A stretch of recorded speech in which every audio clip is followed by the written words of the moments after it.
ಗುಬ್ಬಿಯ ಬಿಕ್ಕೆಗುಡ್ಡದಲ್ಲಿ ಮಾದಾರ ಮಹಾಸಭಾ ಘಟಕ ರಚನೆ. ಅಧ್ಯಕ್ಷರಾಗಿ ಮಡೇನಹಳ್ಳಿ ದೇವರಾಜು ಅವಿರೋಧವಾಗಿ ಆಯ್ಕೆ.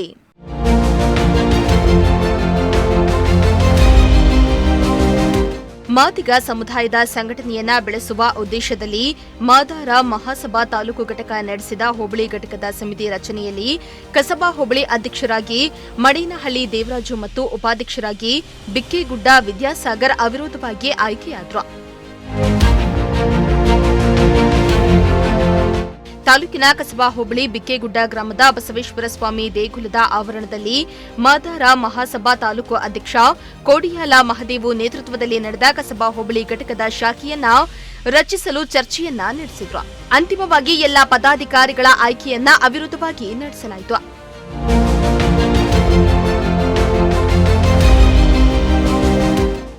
ಇನ್ನು ಅಧ್ಯಕ್ಷ ಕೋಡಿಯಾಲ ಮಹದೇವು ಮಾತನಾಡಿ, ರಾಜ್ಯದಲ್ಲಿ ಬಹುಸಂಖ್ಯೆಯ ಮಾದಿಗ ಸಮುದಾಯ ಸಾಮಾಜಿಕ ಮತ್ತು ಶೈಕ್ಷಣಿಕ ವಲಯದಲ್ಲಿ ಹಿಂದೆ ಸರಿದಿದೆ.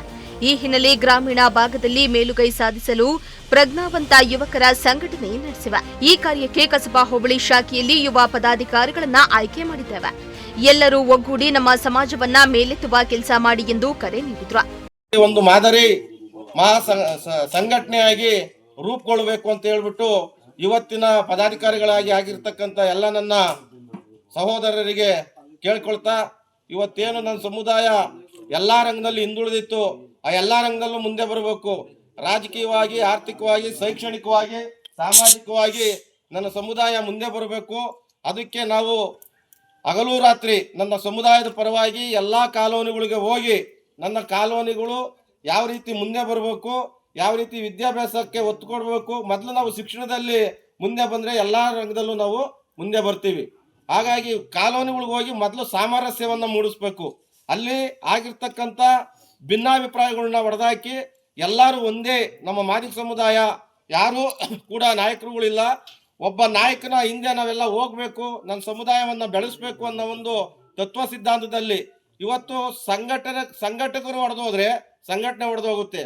ನಮ್ಮ ಮೂಲ ಉದ್ದೇಶ ಮಾದಿಗ ಸಂಘಟನೆ ಪ್ರಬಲವಾಗಿ ಬೆಳಿಬೇಕು. ಇದು ಪ್ರಬಲವಾಗಿ ಬೆಳೆದ್ರೆ ನನ್ನ ಸಮುದಾಯ ಎಲ್ಲ ರಂಗದಲ್ಲೂ ಬೆಳೀತೈತೆ ಅನ್ನೋ ಒಂದು ದೇವೋದ್ದೇಶದಿಂದ ನಾವೆಲ್ಲ ಮುಂದೆ ಹೋಗ್ಬೇಕು ಅಂತ ಹೇಳ್ತಾ, ಸಮಯದ ಅಭಾವ, ಅದ್ರ ಜೊತೆಗೆ ಎಲ್ಲ ನನ್ನ ಸಂಘಟಕರು ಎಲ್ಲ ಮಾತನಾಡಿದ್ದಾರೆ. ಇವಾಗ ನನ್ನ ಕಸಬಾ ಹೋಬಳಿಯ ಮಾದಿಗ ಸಮುದಾಯದ ಹಿರಿಕರಾದಂತಹ ಬಿಕ್ಕೆಗುಡ್ಡ ಕೃಷ್ಣಪ್ಪನವರು ಈ ಕಸಬಾ ಹೋಬಳಿಯ ಪದಾಧಿಕಾರಿಗಳ ಆಯ್ಕೆ ಆಗಿರ್ತಕ್ಕಂಥವ್ರನ್ನ ಘೋಷಣೆ ಮಾಡಬೇಕು ಅಂತ ಹೇಳ್ಬಿಟ್ಟು ನಾನು ಅವರಲ್ಲಿ ಮನವಿ ಮಾಡ್ತಾ ಇದ್ದೀನಿ. ಇನ್ನು ಹಿರಿಯ ಉಪಾಧ್ಯಕ್ಷ ಪಾಂಡುರಂಗಯ್ಯ ಮಾತನಾಡಿ, ಮಾದಾರ ಮಹಾಸಭಾ ನಮ್ಮ ಜನಾಂಗದ ಉನ್ನತಿಗೆ ಶ್ರಮಿಸಲಿದೆ. ಸಚಿವ ಮುನಿಯಪ್ಪ ಅವರ ಮಾರ್ಗದರ್ಶನದಲ್ಲಿ ಎಲ್ಲಾ ಪಕ್ಷ ನಮ್ಮ ಜನಾಂಗದ ಮುಖಂಡರನ್ನ ಒಗ್ಗೂಡಿಸಿ ಸಭಾ ಚಟುವಟಿಕೆಯನ್ನ ಆರಂಭಿಸಿದ್ದಾರೆ. ನಮ್ಮ ಶಕ್ತಿ ಒಗ್ಗಟ್ಟು ಪ್ರದರ್ಶನ ಮಾಡಿ ನಮ್ಮಲ್ಲೇ ಇರುವ ಬಡವರನ್ನ ನಮ್ಮ ಜೊತೆ ಮೇಲೆತ್ತುವ ಕೆಲಸ ಮಾಡಬೇಕಾಗಿದೆ ಎಂದು ತಿಳಿಸಿದ್ರು. ಆ ರೀತಿ ಆಗಬಾರ್ದು. ನಮ್ಮ ಭಿಕ್ಷವನ್ನು ನಮಗೆ ಕೊಡಿ ಅನ್ನೋದು ಹೋರಾಟದಲ್ಲಿ ಈಗ ದೊಡ್ಡ ಮಟ್ಟದಲ್ಲಿ ಮುನಿಯಪ್ಪನವರು ಮಿನಿಸ್ಟ್ರುಗಳು ಈಗ ಅರಿವಾಗಿದೆ. ಇದು 5 ವರ್ಷ ಮುಂಚಿತದಲ್ಲಿ ಆಗಬೇಕಾಯಿತು, ಆಗಲಿಲ್ಲ. ಈಗ ಅವರಿಗೆಲ್ಲ ಮನದಟ್ಟು ಬಂದಿದೆ. 5 ವರ್ಷ ಮುಂಚಿತವಾಗಿದ್ದರೆ ನಮ್ಮದು ಏನು ಪರ್ಸೆಂಟೇಜ್ ಇತ್ತು ಇನ್ನೂ 2% ಜಾಸ್ತಿ ಆಗೋದೇನೋ ಅಂತ ನನ್ನ ಅನುಭವ. ಈ ಕೆಲಸ ಮೊದಲೇ ಮಾಡಿದ್ರೆ ಇನ್ನೂ 2% ಜಾಸ್ತಿ ಆಗೋದು ಮಾದಿಗ ಜನಾಂಗಕ್ಕೆ. ಇವತ್ತಿನ ದಿವಸ ನಾವು ಏನು ಮಾಡಬೇಕು ಅಂದರೆ, ಶಿವನಂಜಪ್ಪನವ್ರು ಹೇಳಿದಾಗ ಮನೆ ಮನೆಗೂ ಒಂದು 500 ರೂಪಾಯಿ. ನಾವು ಯಾರು ಅದ್ರಲ್ಲಿ ದುಡ್ಡು ತಿನ್ನೋರಲ್ಲ. ಸೀದಾ ಆನ್ಲೈನಲ್ಲಿ ದುಡ್ಡು ಹೋಗುತ್ತೆ, ನಿಮ್ಗೆ ಒಂದು ರಸೀದಿ ಬರುತ್ತೆ, ನಿಮಗೆ ಅವತ್ತು ಓಟಿನ ಪವರ್ ಬರ್ತತೆ. ಅವತ್ತಿನ ದಿವಸ ನೀವು ಕೇಳ್ಬೋದು, ನಮ್ಮ ಮಾದಿಗ ಜನಾಂಗಕ್ಕೆ ಏನಾಗಿದೆ, ಏನು ಕೊಡಬೇಕಾಯ್ತು ನಮ್ಮ ಹಕ್ಕು ನಾವು ಕೊಡಿ ಅಂತ ನೀವು ಕೇಳಕ್ಕೆ ಒಂದು ದಾರಿ ಆಗುತ್ತೆ. ಕೆ ಎಚ್ ಮುನಿಯಪ್ಪನವ್ರು ಮಾಡಿರೋದು ಭಾರಿ ಸರಳವಾದ ವಿಚಾರ ಅಂತ. ಇದು ದಯಮಾಡಿ ಮನೆ ಮನೆಗೆ ನಿಮ್ಮ ಶಕ್ತಿ 500 ರೂಪಾಯಿ ಎಲ್ಲ ಕಳೆದು ಬಿಡ್ತೀರಾ, ಎಲ್ಲೋ ಯಾರಿಗೋ ಕಾಪಿ ಇಟ್ಟು ಕೊಡಿಸ್ತೀರಾ. ಅದನ್ನ ಒಂದು ಮೆಂಬರ್ಶಿಪ್ ಮಾಡೋಂಗೆ ಮನೆ ಮನೆಗೂ ಮನದಟ್ಟು ಮಾಡಿ ಇದನ್ನು ಕಾರ್ಯಕರ್ತರು ಮುಂದುವರಿಸಬೇಕು ಅಂತ ಹೇಳಿ. ಇನ್ನು ತಾಲೂಕು ಪೋಷಕ ಸಮಿತಿಯ ಚೇಳೂರು ಶಿವನಂಜಪ್ಪ ಮಾತನಾಡಿ, ಬಹಳಷ್ಟು ವರ್ಷಗಳ ಕಾಲದಿಂದಲೂ ನಮ್ಮ ದಲಿತ ಕುಟುಂಬಗಳು ಬರೀ ಹೋರಾಟದಲ್ಲಿಯೇ ಕಾಲ ಕಳೆದು ಜೀವನ ಸಾಗಿಸ್ತಾ ಇದ್ದು, ಆದರೆ ಮುಂದಿನ ದಿನಗಳಲ್ಲಿ ನಾವುಗಳು ಸಾಮಾಜಿಕವಾಗಿ, ಶೈಕ್ಷಣಿಕವಾಗಿ ಮತ್ತು ಆರ್ಥಿಕವಾಗಿ ಸದೃಢರಾಗಬೇಕು ಎಂದಿದ್ದಾರೆ.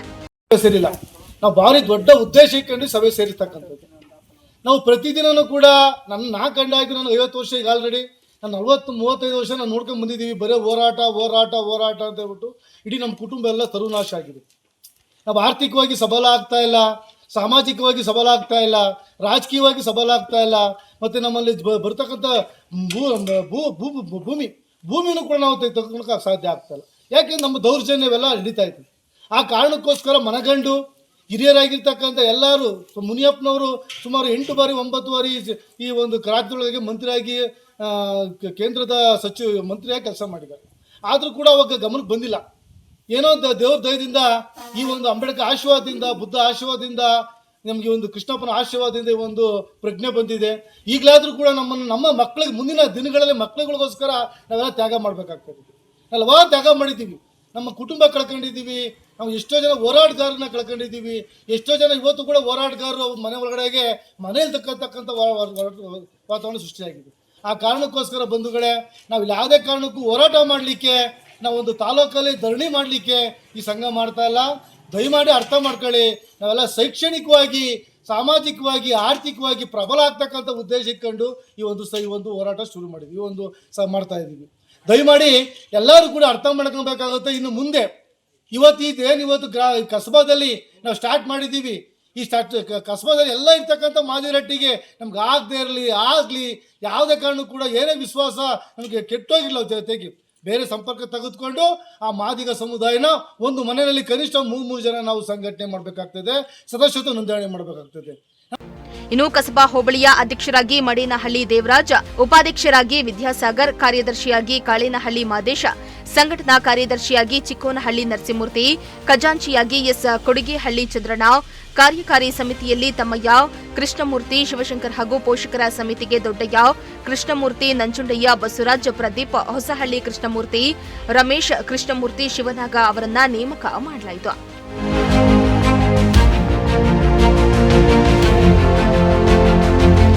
ಸಭೆಯಲ್ಲಿ ತಾಲೂಕು ಘಟಕದ ಕಾರ್ಯದರ್ಶಿ ಶ್ರೀಧರ್, ಖಜಾಂಚಿ ಆನಂದ, ಜಿವಿ ಮಂಜುನಾಥ, ಪಣೀಂದ್ರ, ಹೊಸಹಳ್ಳಿ ರವೇಶ, ನರಸಿಯಪ್ಪ, ಬಿಕ್ಕೆಗುಡ್ಡ ಕೃಷ್ಣಪ್ಪ ಇನ್ನಿತರರು ಹಾಜರಿದ್ದರು. ದೇವರಾಜು, ಪ್ರಜಾಶಕ್ತಿ ಟಿವಿ, ಗುಬ್ಬಿ.